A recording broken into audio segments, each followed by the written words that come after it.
So here in the Blender tips, tricks, add-ons, rendering section, I'm just going to go over some general ways I use Blender. So for instance, I don't use any of the navigation widgets. Everything is done through hotkeys. So for instance, G is moving everything around, and I hit G and then I'll use the middle mouse button in a certain direction and it'll just lock it into place. So I'm locking it here, or I can turn it this way, and if I move it this way it'll lock it on the x-axis. Same thing with the z-axis, move it up and down. Or so if I move it up and down with the middle mouse pressed in, I'll do that. And then the second way I do that, which I just did now, is I'll hit G and then I'll hit X on the keyboard, and this will also lock it in this direction. So GZ is always up and down, so GY is also this way too. And so I use this for everything. So I'm constantly moving like this. And then, so let's say you want to move things both on the X and Y direction at the same time. So it'd be annoying to have to go like here and here. So I actually do G and then Shift Z. So G plus Shift Z will actually move on this XY axis. So this is going to be really useful for any navigation. So G Shift X moves it on this axis, moves it on the ZY axis, and G Shift Y will move it on this axis. So it's like really useful way to move this around. So I use G Shift Z constantly when I want to move things just on a flat plane. So I can duplicate it, G Shift Z, duplicate, G Shift Z, and duplicate is Shift D. So also like duplicate and then use the middle mouse button to just move it like a little bit like I'm doing here. So I'm not really going to go over like everything about Blender. You should have at least a beginner knowledge of everything, but these are just going to be some general tips and tricks. The next thing that I'm going to go over is how I use the mirror tool. So I pretty much sculpt and do a lot of my designing, especially man-made objects, with the mirror tool.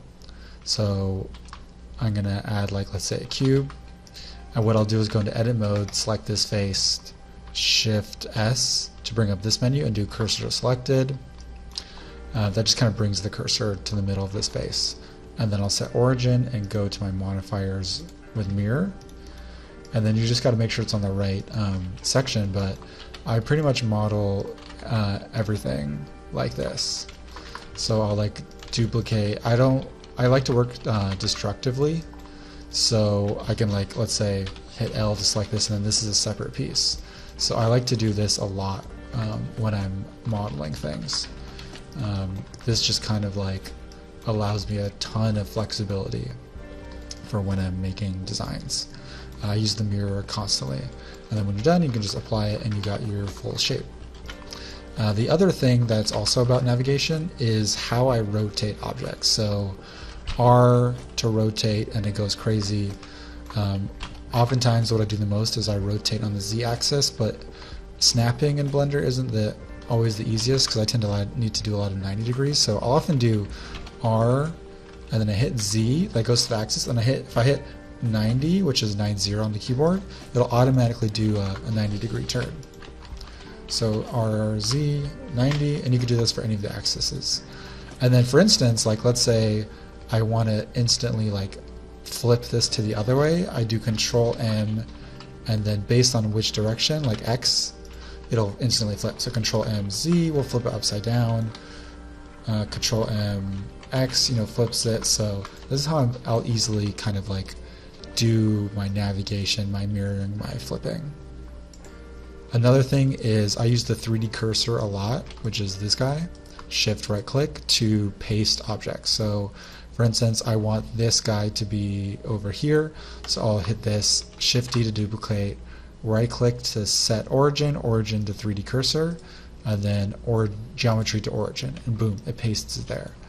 And then I can just move it around very easily. So this is extremely useful when you're taking things from one part of your scene all the way to another part. So I need this here, I duplicated it, now I go origin.3D cursor, geometry to origin, and boom, it's all the way over here. I love this. I used this all the time when I was building up my scene. I would have props on one side of the scene and I really need it, I need to move it to like a whole nother part of the scene. So Shift D, put the cursor, origin to 3D cursor, geometry origin, and boom, it's like over there. So just another, just a really awesome way I'd use to move things around. The next thing is going to be a curve array. So actually, let me go this way. So curve array, I found this super helpful when I was doing my piers for my scene. So I'll put on an array. First of all, I Control A, and I always do all transforms. Because when you like move things around, sometimes Blender has a thing where when you move things around, it starts messing with the location, and then it kind of can affect your modifiers. So like I just applied the transforms, and you see it just completely changed up. I also have origin to geometry as a hotkey. I Shift Control C, because as you could see right now, my origin. So when the origin is here, that means when I rotate, it'll go around the middle of this. But if I move this object in edit mode, the origin is now over here. So this is useful if I want to do stuff like this. Like, that's like super fun, right? But I tend to not want that. Unless I like intentionally doing that. And if I'm intentionally doing it, I'll often put my cursor, then origin to 3D cursor. Again, go to my set origin to geometry, and just puts it right into there. So here, let me do the array modifier. So I'm going to hit array, make sure all the transforms are in, and then now I can have my awesome pier array. And so let's say I'm going to make this a little smaller for the scene. So let's say I want to array this along a curve. That's actually not pretty easy. I'll do curve, path, and then let me just start making a path.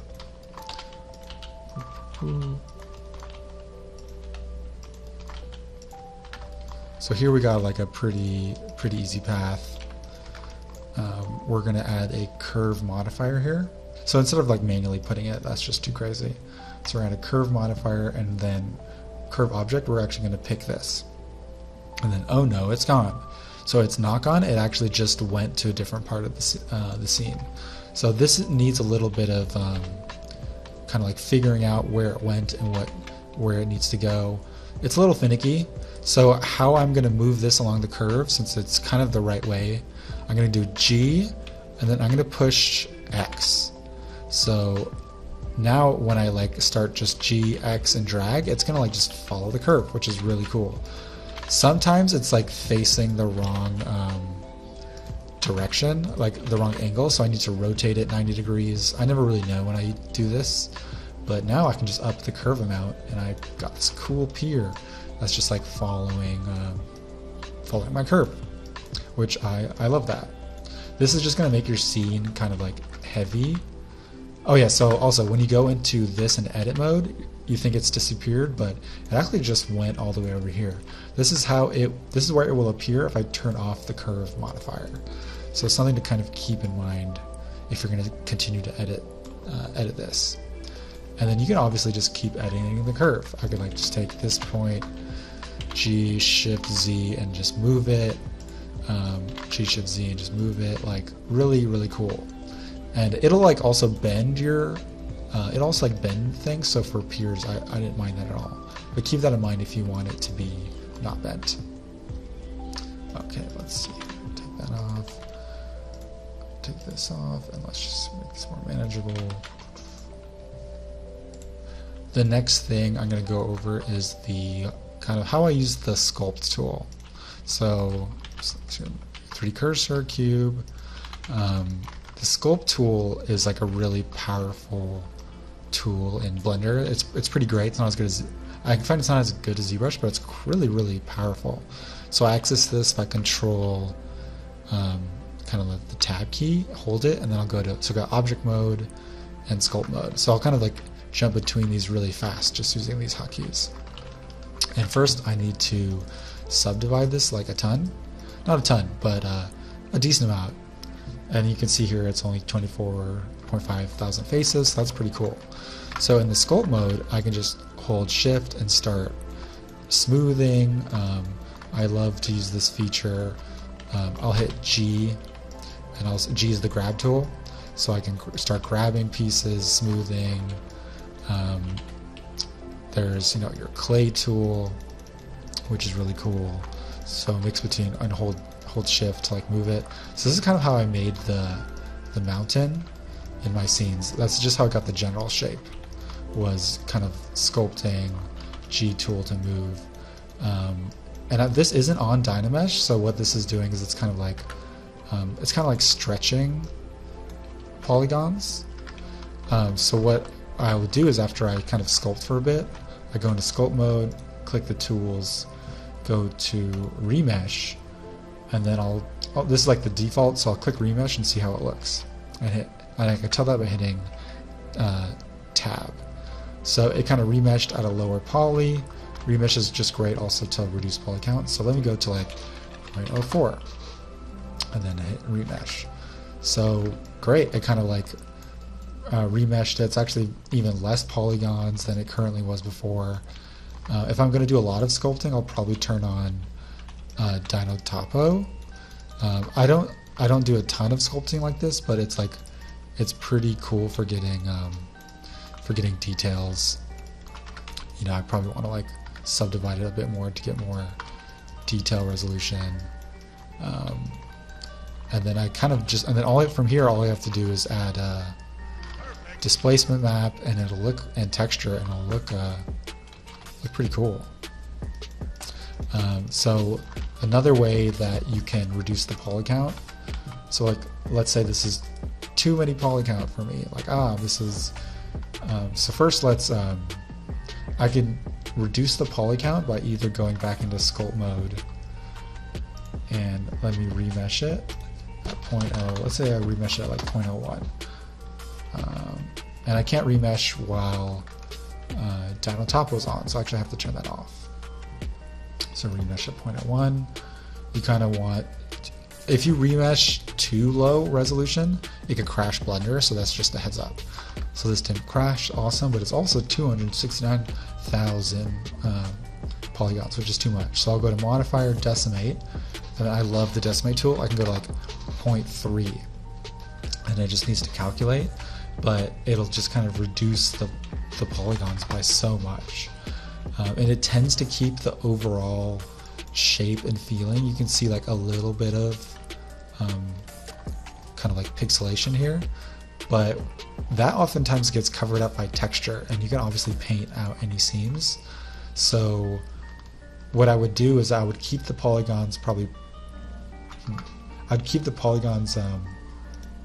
pretty high, and then I would throw in my displacement, and then I would merge the displacement. Here, let me, just one sec. So let's throw on a displacement right now. We're going to go displace, new, we're going to hit that button, and then we can add an image. Oh, we're going to open an image actually, and this is just bringing up a side thing for me. The window's not popping up here though. So here I threw on a rock displacement, and this is this looks perfect. This is exactly what I want. Pretty much just ship it and you're good to go. So we're actually going to go to the strength and put that up 0.1. We're also going to go to shade smooth 0.1, and this is already looking better. So and obviously it depends on the type of displacement you want to do. So I could even I could very easily just change this displacement, and I'm going to change it to maybe something like this. So this is more of like a classic rock displacement. I think this is similar to the one I used in the tutorial. Let's go to, so like cool, like you already got some pretty cool, there's no texture on here, but it's got like a pretty cool rock vibe to it already. So what I could do is I could merge that, and then now this is like pretty high, this pretty heavy polygon count. So I'll go to decimate, go to like 0.2, and then we'll see how it looks. So it reduced the polygon count by like a third pretty much, and it still has a lot of that information that we want. Like when I turn it on and off, it's just gonna like, you're just gonna lose a little bit of information, but it's not bad. It's actually pretty great still. So depending on how big your scene is and how important the object is, you could think about you know, what polygon count it should be. But once you add texture and normal map, it's going to look really great. And this is also just in Eevee. So with cycles, you know, it's going to just feel a bit more realistic. And obviously, this is just raw. There's no material on this at all. The next thing we're going to go over is we're going to go over add-ons. So one big add-on that I use a lot, since circular array in Blender is a little odd, so I actually got an add-on called circular array.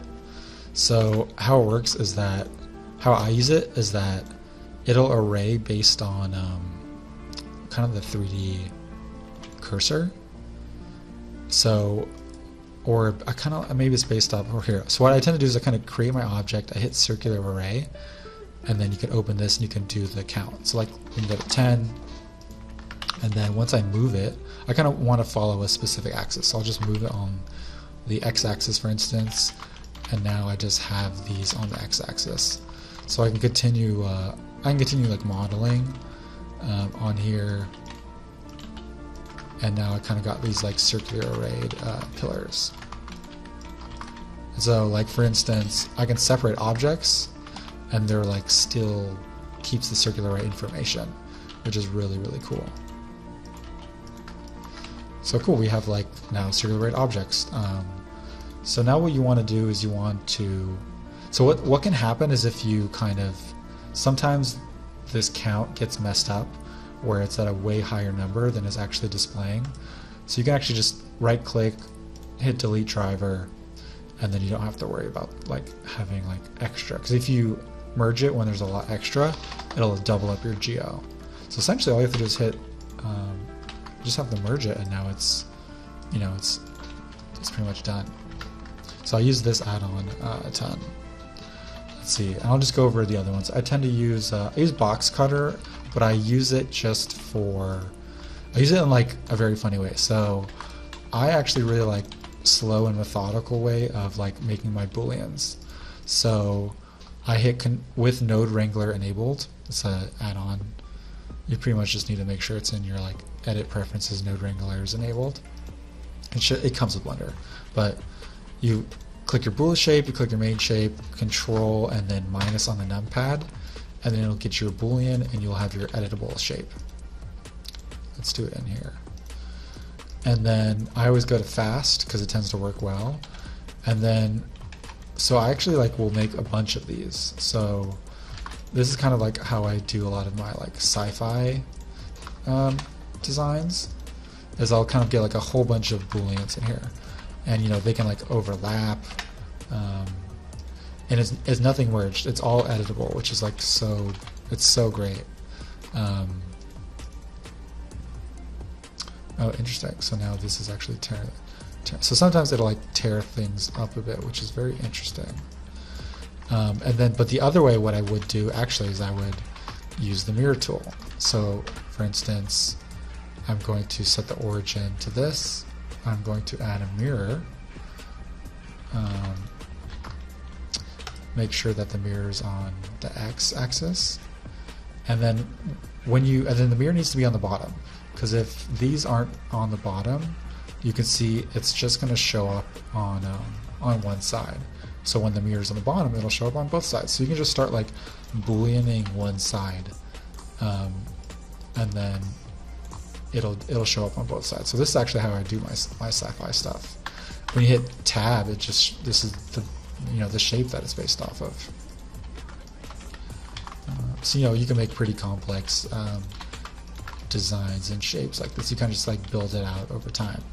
And then when I want to, and this is how I use box cutter, is I enable box cutter, and then I use it for actually merging my booleans. So I don't want to merge each one at a time. I want to merge them all at the exact same time, and then it won't break my mesh. So box cutter has this built in with smart apply, because literally if you have like too many, because like how I'll do things is I'll like overlap booleans like so many times, and there's like booleans on booleans and booleans just from a very simple basic shape. So this can like kind of break your mesh if you're like merge each thing at the same time. So I'm going to just merge it with here, and then it's, you know, if nothing breaks, you know, I'm not trying to make like perfect geometry objects for, you know, or for game ready assets. I'm just doing this for concept. So I don't mind if there's like, if the polygons and stuff are like not good and really dirty, but it's not breaking my mesh, which is the most important thing. And then just to quickly go other, yeah, I don't really use a ton of add-ons actually. Piperator I've used like once or twice. Botanic is actually like, I use this all the time for foliage. I love Botanic. I'd highly recommend it. It's phenomenal. I use it for all my nature stuff pretty much. It just looks really great, and they have just an amazing library of all kinds of trees and assets. So I just bought the expensive version, the full version essentially. It's just so good. Plants, flowers, gardens, grass, just really good stuff. And then you could like go into it, you can convert to editable and then like go into the leaves and start like, you know, changing like how this stuff is edited. You can like go to like a color ramp and you can make the leaves like red or whatever. Yeah, so you can like, you have like pretty good editing with this kind of stuff too. You know, if you wanted to like, if it's not bright enough, you can like change the emission and stuff like that. Yeah, so you can get all types of like cool colors and like trees types with Botanic. So the next section is actually going to be about rendering and how I take, how I essentially get my final render passes in Blender, how I bring them into Photoshop, and what kind of render passes I do. So here we are in Blender. Here's my scene. We're going to quickly go over how I set up rendering and some camera stuff. So first, for the samples, I tend to go pretty high samples. For this one, it's just such a big scene, I put up to 700, but I could easily go for like anywhere from like 250 on the low end, get a pretty great render, but I might do like around 350 or 400 for my more average renders. For this one, I cranked up to 700. I do denoising render optics. I find it has a pretty great denoise. You can try out other types of denoise. I sometimes use the viewport denoise, but I tend to not. I use it depending. And then for light bounces, I actually bring it down to 6 because it's normally at 12 default, I think. So I just bring this total down to 6 because you don't really need it much more than that. I think 6, once it bounces like 6 times, it's already great. Any extras just like will just take a much longer time to render. And then moving on to some camera stuff. So I create like a whole camera tab where I like constantly be making new cameras. So the focal length is really important. You know, you want the right focal length for your piece. Anywhere between like, I'll use anything. For interiors, I make it much lower. For making like giant space stations, it'll be much higher. And then the other thing is this cool passer partout. This section here, I always use this to kind of block out the edges, so I always know where my camera is. You can like change the values of it, but I always keep it at 1. I find that's really helpful for me. And then for camera navigation, I'm gonna like make just a new camera real quick. And you could just call it camera testing.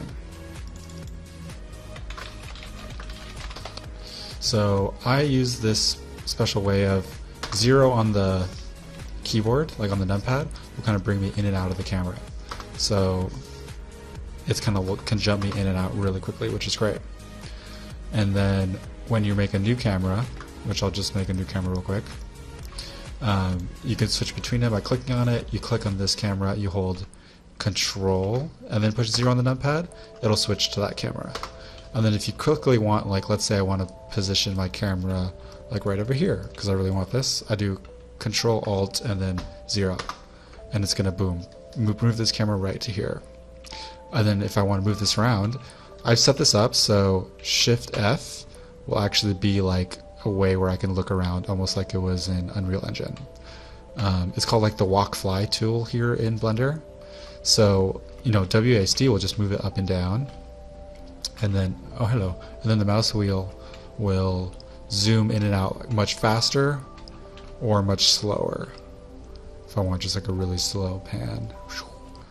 So that's how I tend to do that. And let me just go over that real quick. Go to Edit, Preferences, and then let's see. In the Navigation tab, you got this Fly Walk. So I have it on like Walk, even though I'm like flying around. And then I have it set to Shift F. So let's go to Walk. So, okay, so here it is. Here's Walk Navigation. I have that on Shift F. So this is how I'm able to do that flying thing. I found this extremely useful, and I use it all the time. You can even use it outside of the camera view. So I use it all the time just to look at how stuff is looking. So I can like zoom around with it like I'm in Unreal Engine, which is really fun. Alright, the next thing is we're going to do the mist. The mist pass here in Blender. I'm switching cameras. So mist pass is found here with the arrow, render passes, and then mist here in data. And then that can just be enabled in this menu with mist. And then to change the mist, you go to the world, you go to mist pass, and then you can like mess around with the depth settings. This is a giant scene, so the depth settings are big, but this just really helps to kind of like, it gives you just a really cool pass, which you bring in Photoshop, and it helps with compositing. I use it all the time. It's super helpful. And to render that, I just go to View, Viewport Render Image, and it's like super quick. It just takes like a few seconds, and then boom, I got my mist pass, and then I'll just save it out. So the next thing, and then you go to Combine to go back here. Other passes that I tend to sometimes been recently doing is like the bloom pass. You have to go to Eevee and make sure it's on. So I tend to like sometimes get the bloom pass, which is really fun. You can also just go to View, Viewport Render Image, and you can do the same thing with like ambient occlusion, which also can look pretty fun. Some people use the normal. I tend to not use the normal pass. I just haven't found the need for it with my particular workflow. And there's different like passes too, which can be fun. Just the diffuse color and stuff like that. And then let's see. Next, we're going to just talk about camera clipping and how I like get this stuff out. So I tend to I'll do my main render, and I tend to have like, so this here is important. It's like transparent on and off, and this means like, is the environment behind this going to be showing, or is it not going to be showing? So here it's calculating, but you can see that the environment's just checkerboard because I have transparent off, and you can turn it on and it's there. So I like to do renders with it on and off because this will be like the perfect mask to swap my sky in. And then we're also going to be using another camera clipping technique, which is extremely important for me, which is you go to your camera, you go to clip start, and then for end, this is how I like layer my scenes for depth. So if I set this to 5, you're going to be like, oh my god, nothing's there, because it's figuring out the end. So I can just click and drag, and you can see that I'm going to be slowly uncovering my image.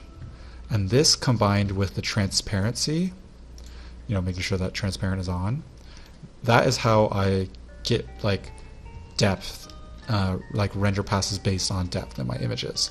So like for instance, I love to have things separated, foreground, midground, background, and I want oftentimes multiple foreground things separated, because this would just be a pain to lasso this whole thing out to put atmosphere behind. So I'm going to just render multiple passes with this clip setting. I'm going to go to like 25 samples, and then it's just going to render so fast. And then I do like a render here, and then let's say I'm going to want some atmosphere around here. I think this would be good, so I'll do a render here, and then maybe around here when there's more. So I kind of do this over and over, and by the end I could have anywhere between 5 to like 10 different like levels of this kind of clip distance. So this is how I use it on everything, because it just saves so much time, because I used to manually have to lasso things out or put like ID passes, but it was just never what I wanted. I wanted things rendered by depth. So this is how I figure out how to do that. So in the next section, I'm just going to quickly go into Photoshop, and I'm going to just show you quickly how I set things up based on these depth passes. and like mist and camera passes. So here we are in Photoshop, and I'm going to just show you real quickly how I start comping this stuff. So I got my main render here. This is just the basic background render, and then here are all my passes. So I got my like pass without the environment. I got my foreground pass. You know, you can see here I've rendered all these out because these are just going to be amazing masks, as well as a mist pass. So essentially what I'll do is I'll take my mist pass, put this on screen, and then we're gonna do two things. We're gonna take our curves, we're gonna do a hue sat that's on top. The hue sat we're gonna put on color, colorize it. We're gonna do the atmosphere color. So maybe like this will be pretty cool. So you can see here that just on and off it does a lot. So now we're gonna take curves and we're gonna adjust the values. So like already like we're just getting really cool atmosphere just with this mist pass with the curves and the hue sat. And you can obviously like mess with it too to get like more extreme types of value, but I'll probably go with like something like that, which is great. We'll merge it, and then here we start getting out sections. So I control click this, and then we're going to start like essentially making sections for it. So we got like the background, and I'll call this merged. I'll type this background, and then what's this? That's the background. This would be like the foreground. So now we got like the foreground, and I'll group it all in layers. So foreground 1, and then that'll be like the midground 1. You know, midground 1. And I'm gonna do this the whole way through. So I'm gonna do this all the way until the background, and then I can start just working on it because it's so easy. I'm just kind of on a mouse right now. It's so easy just like to put atmosphere behind this because it's already separated out. So I do this all the time with my images. And then I'll quickly go over some very, very final things I do. So I always create, I'm gonna have to do this with the mouse, but I always create an overlay layer on the top. These are like the final adjustments, I'll call it. So I'll make a folder, call it adjustments. I create an overlay layer, and then what we're gonna do is we're gonna kind of vignette the image, but using an overlay. So I'm gonna like vignette the outer edges with black, and then the inside a little bit with white, especially the focal. And then it'll be, I kind of go overboard a little bit, and then I can pull it back. So what this is gonna do is it's gonna kind of like vignette with overlay and just draw your intention to like the center and where I want to look, which is like exactly what I want. So this adds a lot. Some other common things is I'll do like a selective color. Selective color can be kind of intense. Oh, hold on. For selective color, it's actually going to be, we're going to do the color lookup. So color lookup is pretty great. I'm reducing the opacity because each one of these can give like a very strong look to the image. So these are like the defaults. I think you can get more color lookups, but I haven't played around with that yet. So like, I love the look of these. These are really great. So I'll use these on normal. Maybe I'll like reduce the opacity, or what I would do is I would put them on a color mode. And then on a color mode, it's also the same thing. You can just get the look of it without affecting any values. Like, it's really, really cool. Because the values will all be the same. The color mode will just affect kind of color grading for it. So just with this adjustment layer, a lot, you know, we can change a lot. Then obviously you can do color balance. Selective color is pretty cool too, because you can. So I essentially do selective color with these three the most: neutrals, white, and black, because you can just kind of like really pretty drastically change the color with this, which is really, really cool. So I can make it like a blue image very quickly. And then I can also put on color mode, because this won't affect the values, but if it's on a normal mode, it'll affect the value. So something to consider. And then the final things I'll do two things. I copy, I'll do a copy merged, and then Photoshop has these fun things where you go to image, and then there's image auto tone, contrast, and color. And I'll actually just play around trying these out. I do this at the very end because you never know, like, it might give you some very subtle changes that you like. It kind of just like, uses a small algorithm to kind of balance colors and values, often to give a very high contrast. So I'll kind of play around with it, and maybe I'll like put it to like a lower opacity, and then oh, that's cool, it's a fun color pop. The last other things I'll do is I'll copy merge, go to lighten, and then this is a fun thing I learned from Dylan Cole, is you go to blur, Gaussian blur, and then like you can see here, when I start upping the blur on a lighten, it gives this like really interesting light bleed effect. Like obviously if it's really high, it's very interesting. But you could put this to like anywhere between like 2 pixels to like 6 pixels. So like maybe we'll do like a 4 pixel, and then I'll just like mask it in a tiny bit over the whole image. Like let's say I do a 30% mask over the whole image, and then I'll mask it slightly more into like areas that aren't the focal point, and then let me start masking out of all my kind of focal point areas. So it's like a push-pull thing. And then if I zoom in and I turn it on and off, you can see that off, on, off, on. It gives like a little bit of a fun like light bleed. It helps like soften some of the non-essential areas while still maintaining a pretty good amount of detail because it's on lighten, off, on. So that's awesome. And then maybe if it's too intense, I just turn the opacity down. And then the last thing, and then there's 2 more things. I do noise layer and then a high pass layer, which is a sharpen. I learned this from the matte painting industry. So copy merged, filter, other, high pass, and I do 1.0 pixel. You can kind of see here, it looks kind of crazy. But when I take this and I put it on linear light, so you can do anything. You can do overlay, soft light, or linear light. Not vivid light. Linear light. And you'll see when I zoom in, it's a sharpen on 1 pixel, but it's you can edit things below it. You don't want to like completely edit things, but you can still do like color balancing below it. So I use this a lot. It's really cool. You can just reduce the opacity, and it gives it just like a sharp pop. And then what I'll do is I'd also create like a mask similar to this, where I kind of mask out the edges. So I do like I kind of mask everything, and then I kind of like bring it back with just the focal point. And then so you get like a little bit of a fun sharpness at the end. And then the last thing is a noise layer.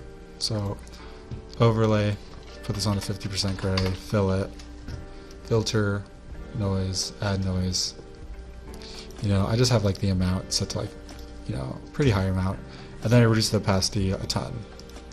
We'll go to like anywhere between like a 10 to 20%. I tend to do it because I don't like to see a lot of noise in my images.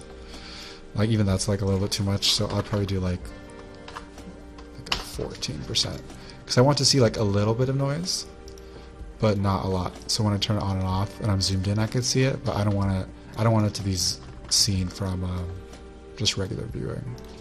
It's probably like a 12 I'll do. Yeah, so that's essentially how I do all my Photoshop blending and rendering. So thanks so much for watching.